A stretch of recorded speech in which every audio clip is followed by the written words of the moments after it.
Hello friends, स्वागत है आपका हमारे चैनल पर जिसका नाम है पृथ्वी स्टडी पॉइंट। ये क्लास है इंजीनियरिंग की और आज हम पढ़ेंगे रोबोट्स के बारे में। रोबोट्स की डेफिनेशन, कैरेक्टरिस्टिक्स ऑफ रोबोट और नीड फॉर यूजिंग रोबोट्स। ठीक है, मतलब रोबोट यूज़ करने की क्या ज़रूरत है हमको। ठीक है, तो इस लेक्चर में हम यही चीज़ें पढ़ेंगे। तो स्टार्ट करते हैं बच्चों।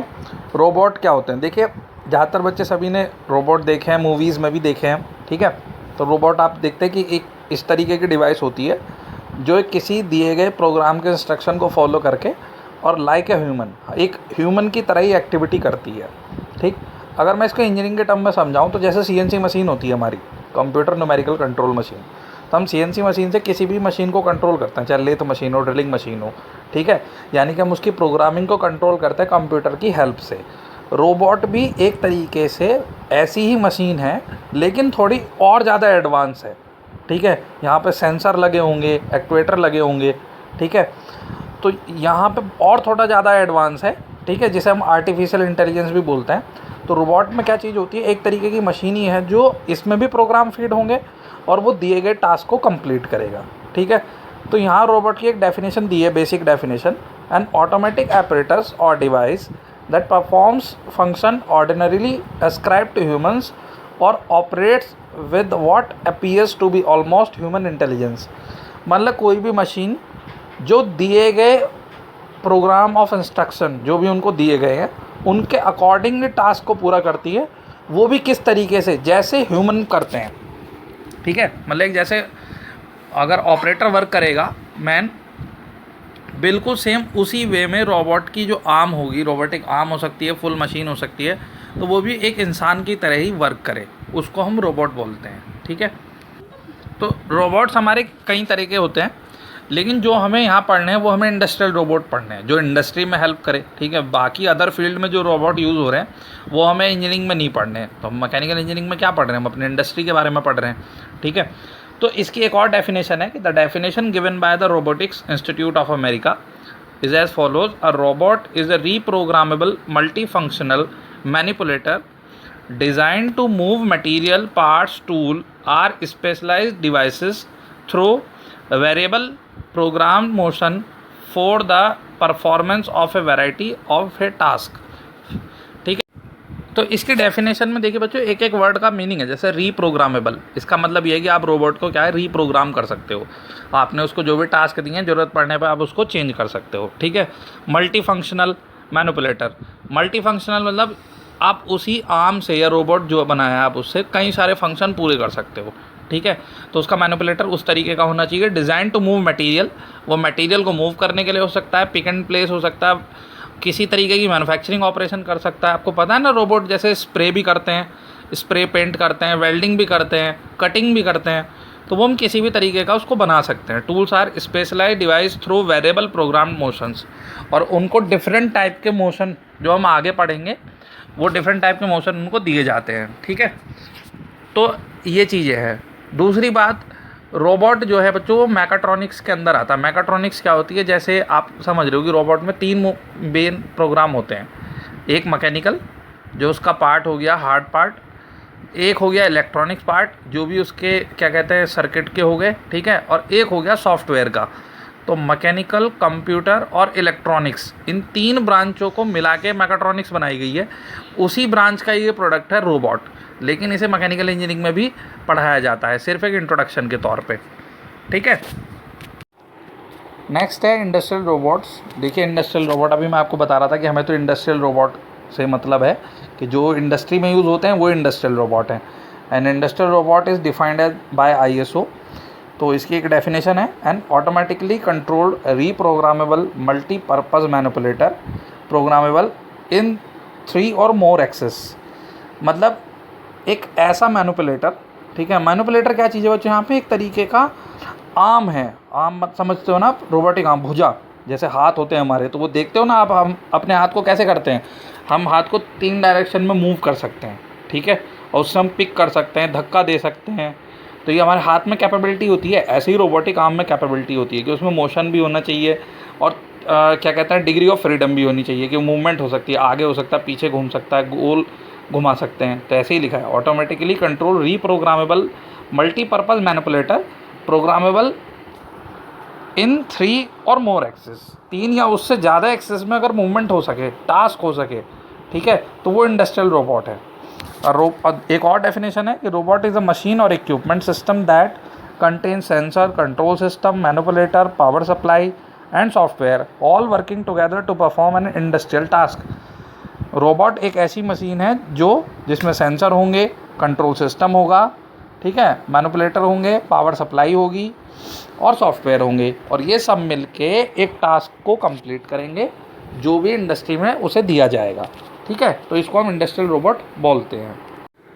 नेक्स्ट है बच्चों क्वालिटीज़ और करेक्टरिस्टिक्स ऑफ ए रोबोट, मतलब एक रोबोट में कौन कौन सी क्वालिटीज़ होनी चाहिए उनके बारे में देख रहे हैं हम, ठीक है। Any robot which is having 3 और more degree of freedom must have the following qualities और करेक्टरिस्टिक्स। किसी भी रोबोट में 3 या उससे ज़्यादा डिग्री ऑफ फ्रीडम है तो उसमें ये क्वालिटी होनी चाहिए। पहला है the first qualities must have in sensing and perception quality.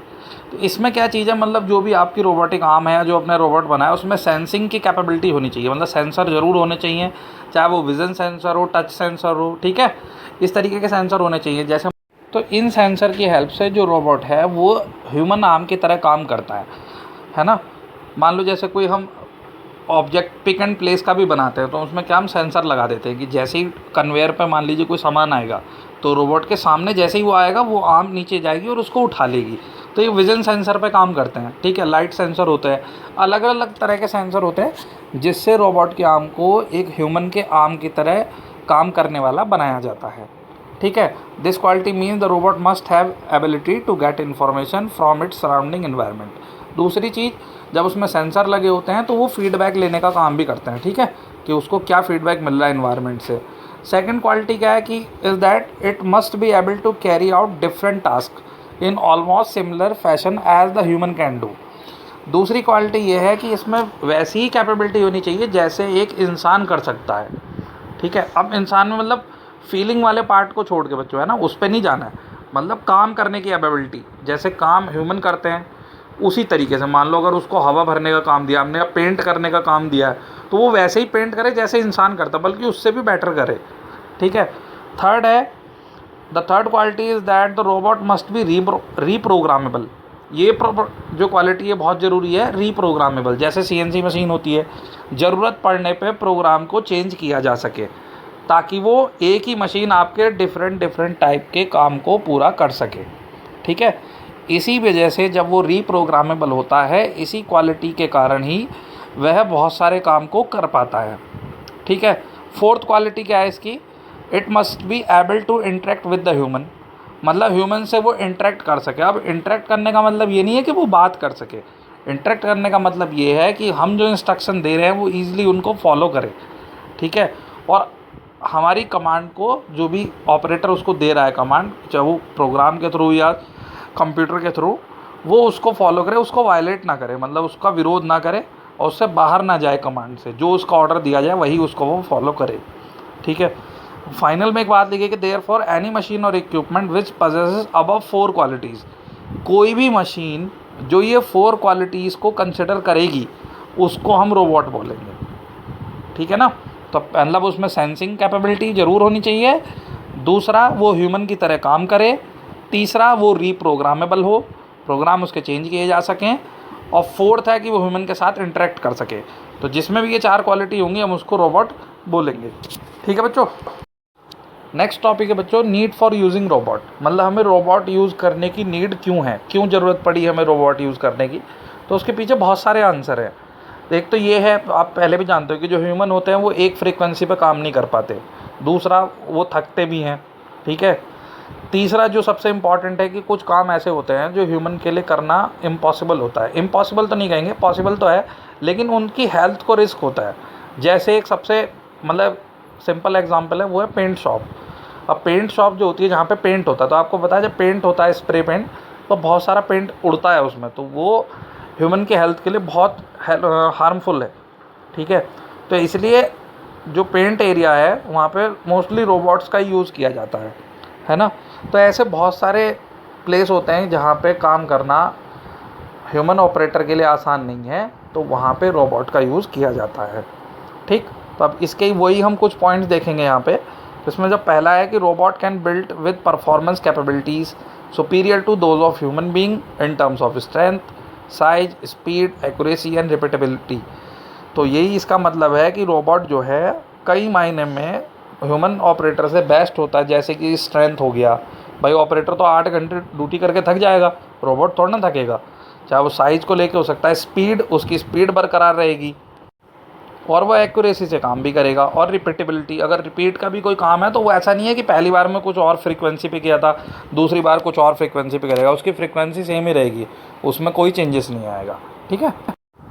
Second है robots are better than human to perform simple and repetitive task with better quality and consistency. तो मैं आपको बताया रहा कि जहाँ रिपीट वर्क होते हैं कि बार बार सुबह से लेकर शाम तक एक ही वर्क करना है, तो उसमें क्या होता है कि ह्यूमन सेम फ्रीक्वेंसी पे काम नहीं कर पाते। वो हो सकता है कभी ज़्यादा प्रेशर से कर दें या वो थक जाएं, तो वो वहाँ पे वो लूजनेस आ सकती है। ठीक है। लेकिन रोबोट के केस में ऐसा नहीं होता, वो एक ही फ्रीक्वेंसी पे उसी कंसिस्टेंसी के साथ काम करते रहते हैं। ठीक। नेक्स्ट पॉइंट है कि robot can replace human in performing task that are difficult and hazardous because of factor such as size, weight, reach, precision और इन्वायरमेंट। ये भी मैं जो आपका एग्जांपल बता रहा था कि जैसे पेंट शॉप वाला है ना, तो ऐसे ही और भी होते हैं, जैसे न्यूक्लियर रेडिएशन हो गया, या जहाँ पे ह्यूमन के लिए जाना ठीक नहीं है, वो उसके लिए है हार्मफुल है, तो वहाँ पे हम रोबोट का यूज़ करेंगे। ठीक है। जो भी हैजार्डियस जगह है, मतलब जो हानिकारक जगह है या जहाँ पे ख़तरा है। ठीक। नेक्स्ट है कि robot do not have the limitation and negative attributes of human worker. सबसे जो मेन एडवांटेज लगता है जो मैनेजर या ऑनर होते हैं इंडस्ट्री के, भाई कि जो ह्यूमन वर्कर होते हैं उनके बहुत सारे मान लो नेगेटिव एट्रीब्यूट्स, मतलब जैसे वो थक रहे हैं, दूसरा उन्हें आराम चाहिए, 4 बजेंगे चाय चाहिए। ठीक है। और एब्सेंट भी होते हैं, बीमार भी होते हैं, ये सारी चीज़ें हैं जो एक नॉर्मल ह्यूमन को चाहिए, वो सब कुछ चाहिए। लेकिन रॉबोट के केस में ऐसा नहीं है, उसे सैलरी नहीं चाहिए, उसे रेस्ट नहीं चाहिए, उसे चाय नहीं चाहिए। डाइवर्सन ऑफ अटेंशन, मतलब उसका वो ध्यान भी नहीं भटकता कि कोई शोर हो जाए या कुछ हो जाए, तो वो एकाग्रता से काम करता रहता है। ठीक है। तो ये सारे कुछ रोबोट के एडवांटेज हैं जिनकी वजह से हमें रोबोट की ज़रूरत पड़ रही है इंडस्ट्री में। ठीक है। और पॉइंट देखते हैं बच्चों। फिफ्थ पॉइंट है कि robots can use to perform task which human operators do not like to do. तो रोबोट को हम क्या है कि वहाँ पे भी यूज़ करें जहाँ पे मान लो इंसान काम करना पसंद नहीं करते। Jobs that are considered unskilled, demeaning और लो पेइंग। ठीक है। जहाँ पे कम सैलरी मिल रही है, वहाँ पे मन नहीं कर रहा, प्रॉपर वर्किंग कंडीशन नहीं है। ठीक है। तो वहाँ पे इंसान का काम करने का मन नहीं है, तो वहाँ पे हम रोबोट को यूज़ कर सकते हैं, क्योंकि उसके साथ तो ऐसी कोई प्रॉब्लम नहीं है, मन वाली तो कोई बात ही नहीं है उसके साथ, है ना। नेक्स्ट है कि robots can lower cost through reduction in uses of material through their efficiency और कंसिस्टेंसी। क्योंकि रोबोट एक कंसिस्टेंसी के साथ काम करते हैं, तो जिससे क्वालिटी इंप्रूव होती है, रिजेक्शन कम होता है। तो जब रिजेक्शन कम होगा तो आपकी जो कॉस्ट आएगी मैन्युफैक्चरिंग की वो कम आएगी, ये बेनिफिट है। नेक्स्ट है robot become more economical as labour cost increase. ठीक है। क्योंकि जहाँ पे लेबर कॉस्ट बढ़ रही है, मान लो ऑपरेटर की सैलरी आपको हर साल बढ़ानी होती है, 10% 15% जो भी आप इंक्रीज़ करते हो वो इंडस्ट्री पर डिपेंड है, लेकिन रोबोट के केस में ऐसा नहीं है। तो जहाँ पे ये इशू आ रहा है सैलरी का, वहाँ पे भी रोबोट्स जो है वो यूज़फुल हो सकते हैं। ठीक। नेक्स्ट पॉइंट है robots are flexible compare to hard automation since they are be reconfigured and reprogrammed. Robot जो हैं फ्लेक्सिबल ऑटोमेशन में ज़्यादा यूज़ होते हैं हार्ड ऑटोमेशन की कंपैरिजन। ये हम पहले भी एक्सप्लेन कर चुके हैं जब हमने टाइप्स ऑफ ऑटोमेशन पढ़ाया था। तो टाइप्स ऑफ ऑटोमेशन की बच्चों एक वीडियो बना रखी है, मैंने क्लास ली थी, डिस्क्रिप्शन में आपको उसका लिंक मिल जाएगा, वहाँ जाके आप देख सकते हैं कि 3 तरीके के ऑटोमेशन होते हैं, फिक्स्ड ऑटोमेशन, प्रोग्रामेबल ऑटोमेशन और फ्लेक्सिबल ऑटोमेशन। ठीक है। तो यहाँ पे यही कह रहे हैं कि फ्लेक्सिबल ऑटोमेशन में रोबोट्स का यूज़ इसलिए किया जाता है, आपको पता है फ्लेक्सिबल में बहुत सारे चेंजेस होते हैं टाइम टू टाइम, तो रोबोट में चेंज करना बहुत आसान है क्योंकि ये रीप्रोग्रामेबल है। आपको सिर्फ इंस्ट्रक्शन चेंज करने हैं और रोबोट नई वर्किंग के लिए तैयार हो जाएगा। लेकिन सपोज़ कीजिए यही काम अगर आप मैन पावर के साथ कर रहे हो, आप ऑपरेटर के साथ कर रहे हो, ह्यूमन ऑपरेटर के साथ, और उसको आपको नया प्रोग्राम सिखाना है, तो नया प्रोग्राम या नई वर्किंग सिखाने के लिए पहले उसको ट्रेनिंग देनी पड़ेगी। उसमें भी उसकी कैपेबिलिटी पर डिपेंड करता है वो कितने दिन में सीखेगा और कितना सीख पाएगा। ठीक है। तो ये सारी प्रॉब्लम आती हैं। ठीक। तो ये सारे पॉइंट्स हैं बच्चों जो रोबोट को यूज़ करने के लिए रीज़न दे रहे हैं कि मतलब ये रीज़न है जो हमें रोबोट यूज़ करना चाहिए या इंडस्ट्री यूज़ करती है। ठीक है, तो आज की क्लास के तो बच्चों टॉपिक हो गए हैं ये। अब मैं इस क्लास को एंड कर रहा हूँ। नेक्स्ट क्लास में मिलेंगे नए टॉपिक के साथ। तब तक पढ़ते रहिए, खुश रहिए।